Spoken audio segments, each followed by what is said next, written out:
For me, the first year that I was a fan of this team was the 97-98 season, which is very unfortunate. I was 6 at the start of that season, and I just really missed, of course, I was only 3 years old when the Rangers won the Stanley Cup in 94, and the Rangers had a really good run in 97, losing the conference finals to the Philadelphia Flyers. That was the one year where they had Wayne Gretzky and Mark Messier on the same team. But ultimately, I become a fan really at the start of the 97-98 season. Why it was then exactly, who knows? But that was kind of when it piqued my interest and really have stuck with it ever since. But they went 7 straight seasons of missing the playoffs, which is, really obviously terrible. Especially at that point, there was no salary cap. And so the Rangers, you'd think, would have a little bit of an advantage. But as it turns out, the cap being implemented was actually a very good thing for this franchise. Now, at that point, you still had players you could kind of gravitate to. And for me, even though I did miss Brian Leetch's greatest years, he is my favorite. He was and is my favorite player. He was coming off of a Norris Trophy in 97.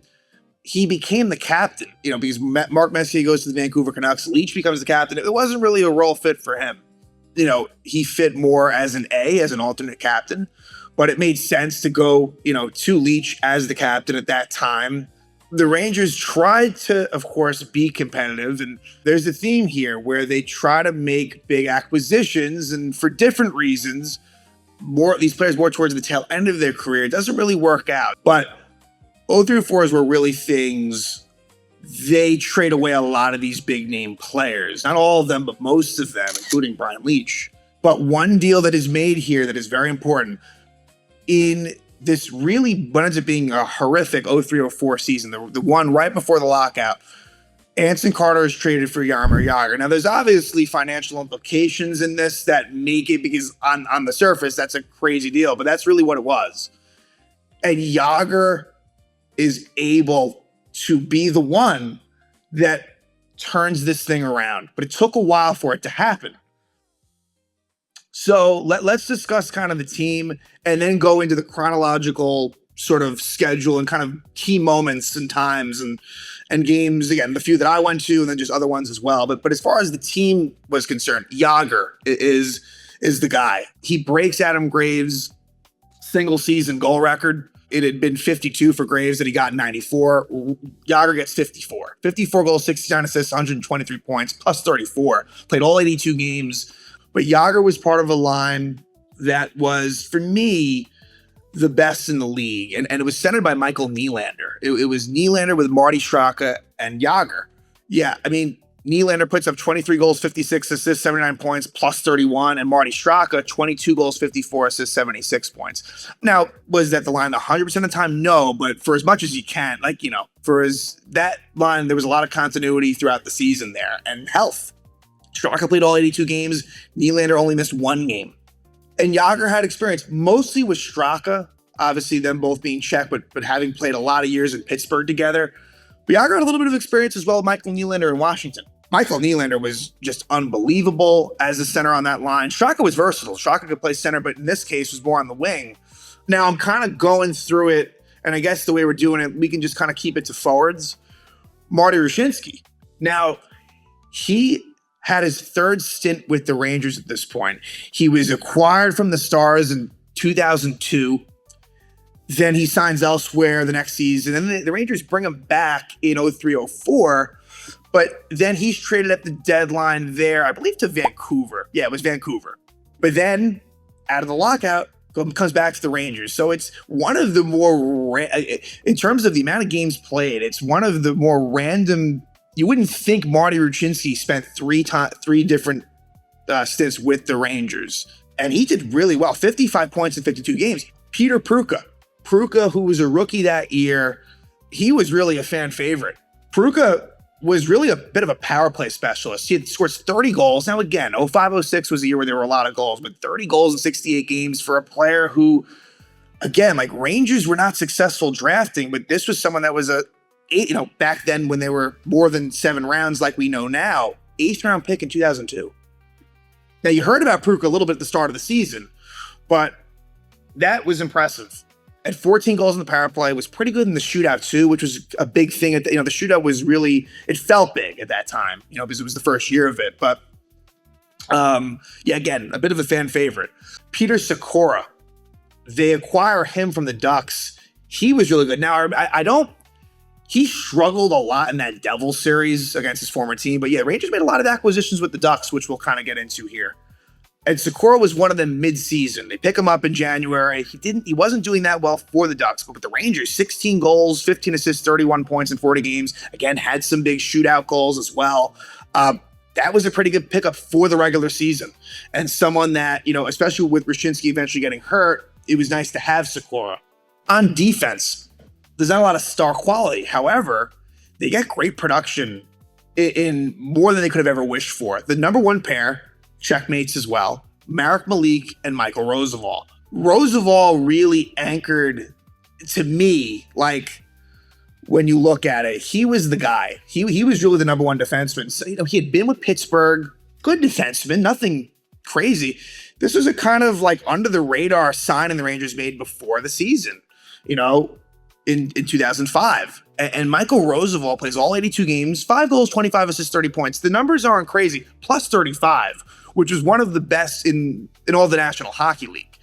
Marek Malik, 74 games, 2 goals, 16 assists, 18 points, plus 28. That was a very solid, dependable number one pairing. Now, again, obviously, you're not getting a whole lot of offense from it. Rozsival's offensive game got better over time. He didn't have much of a power play role on this team, but did as soon as the next season. He was a guy that had actually a really good slap shot that I remember fans were always frustrated that he wouldn't shoot more. But yeah, Michael Rozsival, who I think gets a bit of a bad rap from Ranger fans. It started out very good. And Malik as well. Malik was not liked, even though we're going to talk about a pretty big moment that he had, which fans now remember that, but he got booed a lot, Marek Malik. And then lastly, goaltending. Henrik Lundqvist, who out of nowhere, like at that point, you're thinking more about Al Montoya. Not so much Montoya for that year, but as being the future goalie. He was the number 6 pick only just a year before. That was kind of seen as maybe the guy. Like Dan Blackburn, unfortunately, due to injuries, wasn't going to be the future. You knew that by then. But Henrik Lundqvist kind of, again, comes out of nowhere and just absolutely changes the course of this franchise. Again, like this is a cool year because it's the Jagr year. And it's Lundqvist's rookie season in which he, wins 30 games and only 50 starts. Again, I understand that part of that is, there's no ties anymore, so wins are more likely. But 30, 12, and 9. 922 save percentage, 2.24 goals against average. Like, he was the better. Kevin Weeks had his moments. Kevin Weeks wasn't horrendous, but he wasn't great. 895 save percentage, 2.95 goals against average, 14, 14, and 3. This was the tandem. It was Lundqvist and Weeks. That was it. And it was a strength. As much as it was about Jagr, and I think that power play was probably pretty lethal, but the Rangers power play was tied for 7th in the league, right? So really good power play, and the penalty kill was tied for 10th. So pretty good special teams. Like we already mentioned, the goals against was really good. It was 4th in the National Hockey League, and goals for was 14th. Again, right middle of the pack. At that point, there's 30 teams in the National Hockey League, so it was more of a situation where this team was really good as far as keeping the puck out of the net, and give Tom Brady some credit for that as well. But now, finally, let's discuss, and this is the last point here, the schedule, and really more key points than just thoughts that I have. First game is the Rangers at the Flyers, and there's so many new players on this team. It was a weird feeling to be back. It was exciting to be back, but it's like you didn't know what to think. And you're playing a Flyer team who, again, was a team that the most previous season, they had reached the conference finals. They had lost to the Lightning. This was a good, this was a Flyer team that while they never when I was a fan, and I just missed 97 when they made the final, the cup final, but this is a good team, typically speaking. The Rangers go into Philly and surprisingly beat them. And Jaromir Jagr gets a couple of really big power play goals in the third period. The Rangers were actually trailing 3-1 in this game. And Jamie Lundqvist, who only played 3 games that year, he got traded early on, but actually does score the first game of the season. And then Marcel Hossa, he scores his first Ranger goal to give them a 5-3 lead. And Kevin Weeks was in goal, right? Kevin Weeks starts as the number 1 goalie, which made sense, right? And again, Mike Dunham had been gone at this point. It was Kevin Weeks and rookie Henrik Lundqvist who makes the team. He had a good camp, but you didn't know what to expect. Then the next one has relevance because it's Henrik Lundqvist's first action in the NHL. It's an overtime loss to the Devils in Jersey. And yes, it's Lundqvist's first start. Played pretty well. 24 saves on 27 shots. Nothing crazy. But ultimately, Brian Rafalski wins it in overtime. But now let's move ahead a couple games later. Also against the Devils, it's Henrik Lundqvist's first start at home and it's first career NHL win. Henrik Lundqvist, they win 4-1, and pretty soon thereafter, he became the king. And 20 saves, again, not that much action, 20 saves, 21 shots. But, I think at that point, it was a very short amount of time. I think Kevin Weeks might have been dealing with an injury at that time. It wasn't a long one. But that's Lundqvist's first win. But here is one of the more fun games, and it was November 26th, a Saturday night game at Addison Square Garden against the Capitals, and a young rookie, Alex Ovechkin, on the other side. Now, the Rangers took a 2-0 lead, but Washington ties it up 2-2 with a couple goals in the second period. So it was 2-2 for a while. We eventually go to the shootout. And I remember in overtime, I think that Jagr might have gotten a penalty for a stick in the regulation size of his stick was questioned by Washington. Again, not going to and he was a former Capital, but anyway, 15-round shootout. You're going to the bottom of the barrel. And Ole Kolzig, who was a longtime Capitals goalie, was in net for Washington, and for the Rangers, it was Lundqvist. And Ovechkin was actually the first one to go in the shootout, didn't score. Andrew Castles does score in round 2, but then Michael Nylander, who I said was really good in the shootout, he ties it up in round 2. And then from there, it's a lot of no goals until round 6. We go to round 6. Brian Wilsey scores for Washington, but Ville Nieminen ties it up. And so at this point, it going around 6, that's pretty long, but it hasn't reached the point of craziness. Where it gets crazy, 7, 8, 9, 10, 11, 12, 13, round 14. Round 14. Now, and for the Rangers at this point, this is who went. Straka, Nylander, Jagr, Pruka, Ward, Niemann, Hossa, Ryan Hallway, which is crazy that he would even have gone then. Dominic Moore, Blair Betts, Maxim Kondratiev, Jed Ormeyer, Michael Roosevelt. That's who went. But Brian Muir in round 14 scores to make it 3-2. And Jason Strudwick, right? One of the last guys you'd expect, which was so random. Because again, this is a shootout where no one was scoring goals for the most part. But whenever Washington would score, the Rangers would match it. The few occasions, right? Where of course, Nylander early on, but then Niemann in round 6, and then Strudwick in round 14. Then Matt Bradley does not score for Washington, and then leads to the infamous Marek Malik shootout goal in round 15 where he goes, between the legs, stick between the legs past Kolzig. There's no way Kolzig could have ever thought that Marek Malik, who is not an offensive defenseman at all, would do that. And Malik does kind of just a funny sort of I'm the man, look at the crowd. And yeah, it's just one of those really cool moments from this season. Rangers in December, not nearly as good as they were in November. Again, kind of an average month for them. They acquire Peter Sikora in January, again, which, pays some dividends for them and, kind of maybe got them going a bit. But a memorable night as well. January 12th against the Oilers was Mark Messier night. That was a cool night where they retired his number. That was one of those where, he really, brings back a lot of the 94 team. Brian Leetch didn't. Probably because the Bruins were playing, but it was interesting. I remember I think either Kovalev Zubov, or both of them, like significant players from that team who were still in the league returned, right? So some players didn't, right, who were busy, but some did. And obviously it makes sense against Edmonton with Messier. But this was a back and forth game where, fittingly, Jaromir Jagr, 14 seconds into overtime, wins it, assisted by Michael Rosefall. A quick ending to overtime, but a fun night and game for the Rangers there. Now let's go to February. They head into the Olympic break on a really good note, actually. They end up going into the Olympic break with a 6-game winning streak and having gotten 8 points in 8 straight games. So they were feeling pretty good. Now we go to March. So long break there. Rangers had not played for, again, about 3 weeks, right? Or so.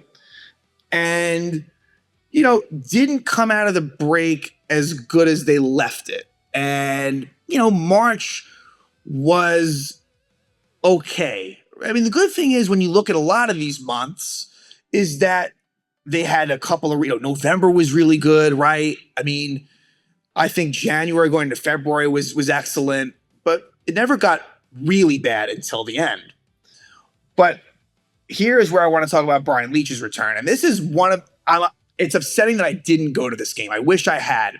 I've been lucky to go to, like I said, I was at Gretzky's last game. I've really been fortunate as a fan to go to some really memorable, cool games. And I wish that I was here for Leetch's one. And what also sucked was this was an OLN game, so you didn't quite get, if this was an MSG game, I think you get a little more coverage, a little more of like something, where I think it was a little bit missing with it being a national game.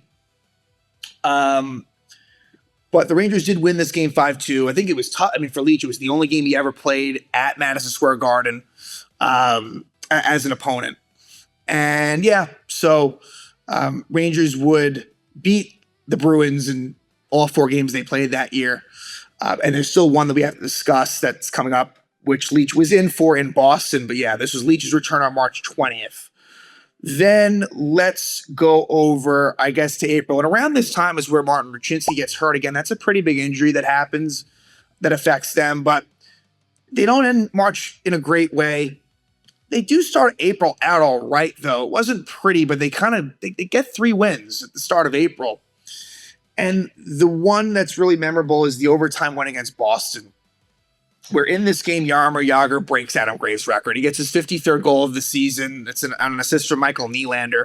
At that time, they were down 2-0 in the game. It was the first period, but Nylander makes his mark. He gets a couple of goals. He was a former Bruin. He had most recently been on the Bruins, and Nylander gets the overtime winner to win the game 4-3 for the Rangers and give the Rangers 100 points. So it was cool. And also, yeah, Brian Leetch was on the other side on this game. But with 5 games to go, it's like, all right, Rangers at this point kind of have the inside track. The Flyers were there, though, and the Devils were not. What ends up really being a game that really killed them was the first game of the losing streak, and that was a 3-2 loss to the Devils. It was the second of a back-to-back after that Boston win. It was a Sunday night game at New Jersey. And the Rangers were up 2-1 going to the third, and Scott Gomez, who became a Ranger, scores 11:33, and then Brian Giant on the power play at 13:12. Like, that stung a lot. And that season series kind of, let's see here, was essentially, it was a split. I mean, technically, I think the Devils might have gotten 1 more point, but it was a split where the Rangers had their way with the Devils, but then more as it got later on, the Devils, and these were all very low-scoring games when you look at it, yeah. Whereas, again, some of those Fire games was a lot more offense. But this was a tough loss, which you kind of felt at the time, but you didn't know the ramifications. Because you didn't view it from a Devil perspective, you viewed it more from a Flyer perspective. And even though the Rangers were basically a lock to make the playoffs, I think winning the division meant a lot. And the Rangers were a really good home team that year. Then they drop a couple of games to inferior opponents. They lost to the Islanders in regulation at home 3-2. And then they lost to Pittsburgh 5-3 in Pittsburgh. So again, that one's even worse, really. That was a terrible Penguin team. Then I remember the last game of the year, which was a really big showdown with the Flyers. They got their ass kicked in Philly 4-1. really didn't even, it wasn't competitive really. Flyers ended up being up 4-0. Marcel Hossa scored a goal to make it 4-1. But all that said, and I remember the Flyers had a game with the Devils where I was rooting for the Devils, again, to keep the Flyers away, and the Devils beat them. And so it ended up in a situation where on the final night of the season, the Rangers, against a tough Ottawa team, who was a top 3 team in the league, and Ottawa had incentive in this game because I believe this win helped them get the number 1 spot in the conference. I don't remember if it led to a President's Trophy. That's not important. But Ottawa did have something on the line for them, and it was a tough matchup. But I don't remember if it would have taken 1 point. 1 point may not have been good enough, but a win would have. The Rangers, as bad as it had been, control their own destiny, and they couldn't get it done. The final score maybe you could say is misleading because it really got away. The third period was ugly. I mean, it was scoreless after 1. Ottawa scores a couple goals in the second. Marty Straka scores to cut it to 2-1. So you go to the third period down by 1, but the Rangers end up losing 5-1. Like, a pretty sour way to end it. And the Devils are the ones that miraculously win the division ahead of the Flyers and the Rangers. The Devils with 101 points, Flyers 101 as well, and the Rangers 100. And so it ends up being a situation where it's the 3 versus 6 matchup. Now, at the time, I'm thinking, all right, you know what? And this is more just trying to be hopeful because it was the Rangers were trending in the wrong direction. It would only get worse. But there was a big 3 in the East at that time. It was Ottawa, Buffalo, and the eventual Stanley Cup champion that year, the Carolina Hurricanes. And in some ways, you could say, hey, the Rangers kind of avoided, the Rangers luckily didn't end up as a 7 or 8 seed. They were able, and even the Flyers, you could argue the Flyers ended up in the worst position because they played Buffalo. And Buffalo had made the Eastern Conference Final in a 4-5 matchup. Now, the Flyers were a lot more competitive in their series than the Rangers were, but the Flyers got knocked out by Buffalo. But it led to the Rangers going to New Jersey. And so that leads to me going to my first playoff game and it's in New Jersey, not in Madison Square Garden. I would go to my first Madison Square Garden Ranger playoff game the next season against the Atlanta Thrashers. But this one here, they got killed. They lost 6-1. The only real happy highlight was when the Rangers tied it up on a Peter Pruka power play goal 10 minutes in after Patrick Elias had already scored. But it was 1-1 after 1, right? The Rangers actually played a decent first period, but then Scott Gomez scores in the power play. Ken Klee, who I think about him more on Washington, but Ken Klee scores. Rafalski in the power play. Langenbrunner, Elias, right? The Devils scored 5 power play goals.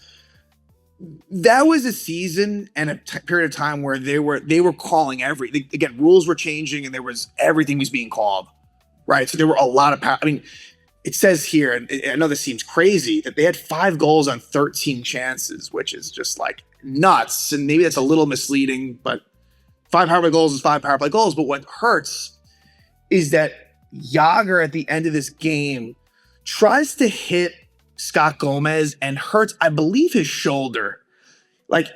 He got hurt out of that. And also Henrik Lundqvist, he was dealing with migraines. So not only are you dealing with the Rangers, who are a little bit beaten up already anyway, they get killed by the Devils in this game again. So that's the first game I go to as a fan of the playoffs. And I'm glad I went, the old Continental Airlines Arena. And then you go into that next game with really no hope. Kevin Weeks is in net. Now Lundqvist, it looks like, was the backup, but Weeks was in busy, and Lundqvist was dealing with, I think, some headaches and things like that. Maybe he was, again, concussions weren't as much of a thing at that point talked about. Maybe he was dealing with that, right? And Jagr was out. Jagr did not play that game. And the Rangers lose again. Special teams was a problem. You got 2 short-ended goals by the Devils and a power play goal. John Madden scored a hat trick in this game. And I think it was either that first or second goal that it goes Santos Ozolins puts in his own net. Blair Betts scores the only goal for the Rangers, assisted by Hallwig and Malik. Blair Betts was the only player in this series for the Rangers that had more than a point. Blair Betts in 4 games led the Rangers with 2 points. That says it all right there. So now the Rangers go back to Madison Square Garden for game 3. Jagr does return to the lineup. Lundqvist returns as well. Martin Rushinsky as well after being out for a while. He comes back too. Only plays 10 minutes though, which was way less than normal for him. I mean, the fact that some of these ice times, I'm just looking at it in the moment, Ryan Hallway getting a little shy of 14 minutes. That's just fucking that's scary. That is more than scary. Blair Betts almost 15 minutes. It's just it's not good. Maybe that's a Rennie thing or I don't know what, but and the Rangers were kind of mixing up the defense a bit here, where Kasper Rydis was a healthy scratch for games 2 and 3. Strobick was a healthy scratch in game 1. Lundqvist, like I said, was back, but the Devils won 3-0. And they scored right. The problem was they scored right away. Like, this game was over from the beginning. 108 in, Langerburner scores, 9:20 in Elias, then Zach Parise, a young Zach Parise, scores 2 minutes and 48 seconds in the second period. So it was really over from the beginning. And I remember thinking, like, Peter Sikora, like, look, you can speak of really almost all of them, but I remember Sikora was one that I remember, like, damn, like, he was not delivering and had scoring chances but couldn't score. Then we go to game 4, the only game and only moment where the Rangers led. Jed Ortmeyer, at the end of the first period, off of a weird angle goal off of Brodeur, scores with 19 seconds left in the first period. Now, Jaromir Jagr only played 1 shift in this game, so he was hurt. 49 seconds, played 1 shift, and was done. Ruchinski had more of a normal allotment of time, 17 minutes. But yeah, this was a team that was pretty much cooked. And the Rangers only led for maybe less than 5 minutes the entire series. And it was that Ortmeyer goal, but then Gomez scores a power play goal. Again, Rangers really incredible. It's now coming back to me now looking at this. Shorthanded goals and power play goals. The Rangers on the special teams were brutal in this series. And, the Devils, they tie it up. They take the lead in the second. They add on in the third. And then Steve Ruchin just scores a meaningless goal with a minute and a half left on the power play to make it 4-2. And the Rangers got swept. So the Rangers lost their last 9 games of the season. And so it's a bitter end, but ultimately it started a new era. And you can really appreciate, especially 2007. Like, they had a nice run in 2007. And 2008, like they reached kind of the same point, but I think 2007 was a little bit more unexpected. I kind of, that run I look back on a little more fondly than 2008, but 2008 was cool because of the Devils, they kind of get, a little bit of revenge on New Jersey in 2008 round 1. But 2007, they sweep the Thrashers, so they get their first playoff win in 10 years, and they sweep them. And then they really competed hard with Buffalo. I mean, that game 5. That game 5 loss to Buffalo where Chris Drury tied it up, and then Maxim Finneganov won. It hurt a lot. Rangers were very close to possibly finding a way, again, against a really good Sabre team and a Ranger team that really was not perfect at all. I mean, but again, I think this experience helped some of those future teams, Lundqvist as well. This was a tough playoffs for Henrik Lundqvist. Like, he was kind of hurt. Didn't really do a whole lot. It wasn't horrific, but yeah, all in all, this was a season that I look back on and appreciate because of all the, just the Rangers were not a competitive team when I became a fan. I missed them being really good. I just missed it. And I got there right for the very beginning of a string of seasons, 7 straight missed playoff seasons. And then really you can include 8. I mean, they missed it for 8 if you want to include the lockout year too, right? So it was just so refreshing to see this team come together and get it done again with some amazing individual performances, specifically Jagr, but Lundqvist is a rookie as well. And so I just wanted to kind of discuss my angle. I don't normally do that in these episodes, but I want to get into the habit of doing that more. I'm giving sort of my experiences, because I think it does give good context and perspective. Because at that time, when the season started, I was 14, and then I turned 15 during that season. So a long, long time ago, but one that I think really, it made a mark right out of the lockout that this Ranger team and the Henrik Lundqvist era was going to be different than what we had seen before. Unfortunately, now in present day, things are not looking so good for the Rangers, but hopefully brighter days are ahead. And this is a season that shows you that even though it's a lot different than now for many reasons, that things unexpectedly can turn around. Takes some time, but Rangers started to do things the right way, and they found some success.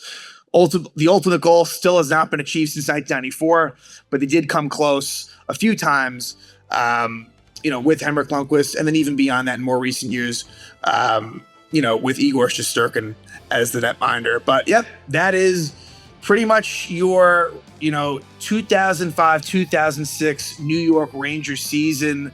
This was definitely a season that I look back on very, very fondly.